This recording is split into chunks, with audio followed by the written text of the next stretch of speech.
Good morning students, my name is Aniruddh and I am from Adarsh senior secondary school Khai Shergarh. तो हमारी class 8th की science का chapter 7 complete हो गया है, जिसकी एनसीईआरटी बुक की एक्सरसाइज आप हमारे इसी स्कूल के यूट्यूब चैनल से नोट डाउन कर सकते हैं। तो आज हम शुरू कर रहे हैं चैप्टर 8। चैप्टर का नाम है cell, structure and function, Hindi में कोशिका, संरचना एवं कार्य। तो क्या होता है सेल, यानी कि कोशिका किसे कहते हैं?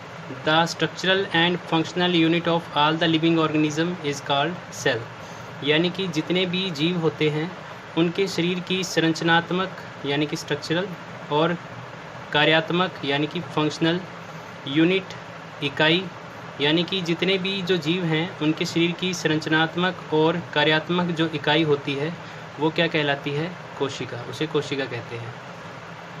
अब बात आती है कि सेल की डिस्कवरी किसने की थी। ठीक है, तो रॉबर्ट हुक ने 1665 के अंदर सेल की डिस्कवरी की थी।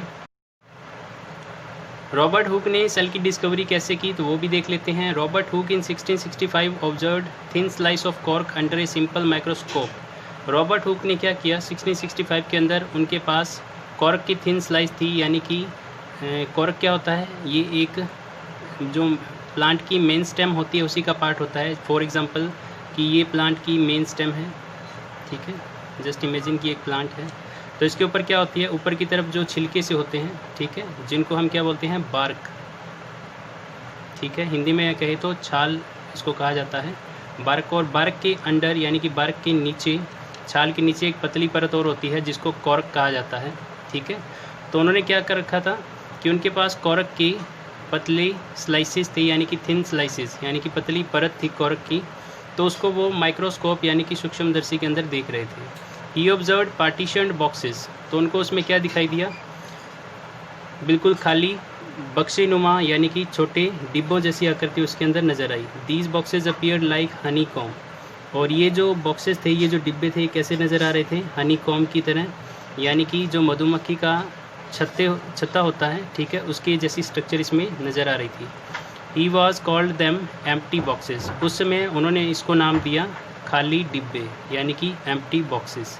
And later coined the term cell, और बाद में इनको नाम दिया गया सेल, यानी कि जो खाली बॉक्सेस जैसी जो आकृतियाँ उसमें नज़र आ रही थी, जो संरचनाएँ नज़र आ रही थी, उनको बाद में क्या नाम दिया गया? सेल। तो हनीकॉम की जो स्ट्रक्चर होती है वो एक्चुअल में कुछ ऐसी होती है। ठीक है, तो थिन स्लाइस ऑफ कॉर्क जो थी, यानी कि जो लकड़ी की पतली परत उन्होंने ले रखी थी, ठीक है, उसके अंदर भी उनको कुछ ऐसी ही स्ट्रक्चर दिखाई दी, और उसमें उन्होंने उसको नाम क्या दिया था? Empty boxes. Number of cell, यानी कि किसी भी ऑर्गेनिज्म के अंदर जो कोशिकाएं हैं वो कितनी होती है संख्या के अंदर। On the basis of number of cell organism are of 2 types, तो किसी भी ऑर्गेनिज्म के अंदर कितने सेल होते हैं इसके आधार पर जो जीव हैं वो 2 तरह के होते हैं, unicellular organism and multicellular organism. अब क्या होते हैं यूनिसेलुलर ऑर्गेनिज्म, यानी कि जिनको हिंदी में कहा जाता है एक कोशिकीय जीव। अब जैसे नाम से आपको पता चल रहा है कि ऐसे जीव जो एक ही कोशिका से बने होते हैं। ठीक है, those organisms which are made up of a single cell, यानी कि ऐसे जीव जिनकी पूरी बॉडी यानी कि पूरा जो शरीर होता है वो सिर्फ एक कोशिका ही होता है, यानी कि ऐसे जीव जो एक ही कोशिका से बने होते हैं उनको हम कहते हैं एक कोशिकीय जीव। एग्जाम्पल के रूप में देखिए, जैसे कि अमीबा होता है, या बैक्टीरिया यानी कि जीवाणु जो होते हैं, पैरामीशियम है, यूग्लिना है। ठीक है, तो ये सब क्या है? यूनिसेलुलर ऑर्गेनिजम्स के एग्जाम्पल हैं। सेकंड है मल्टी सेलुलर ऑर्गेनिजम्स, यानी कि बहुकोशिकीय जीव। अब बहुकोशिकीय जीव क्या होते हैं? Those organisms which are made up of more than 1 cell, यानी कि ऐसे जीव जो एक से अधिक कोशिकाओं से बने होते हैं, ठीक है, या बनते हैं, तो उनको हम क्या कहते हैं? मल्टी सेलुलर ऑर्गेनिज्म, यानी कि बहुकोशिकीय जीव।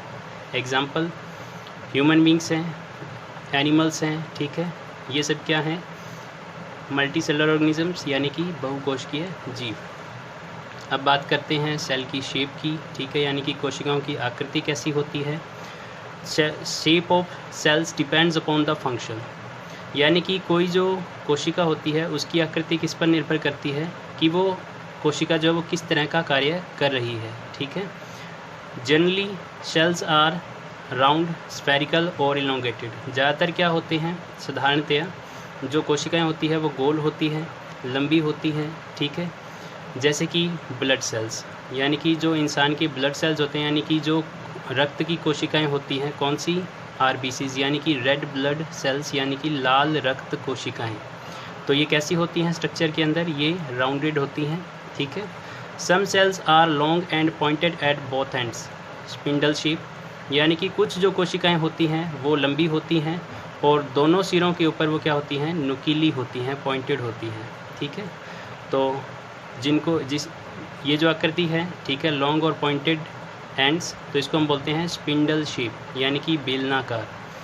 तो जैसे कि हमारे शरीर में जो मसल्स होते हैं मानव शरीर के अंदर, ठीक है, तो मसल्स के अंदर जो सेल्स होते हैं वो कौन से होते हैं, किस आकृति के, स्पिंडल शेप के होते हैं यानी कि बेलनाकार आकृति के।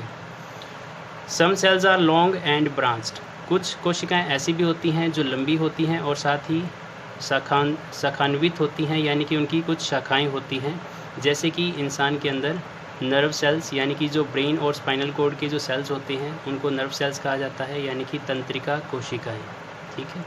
तो आज के लिए बस इतना ही, थैंक यू।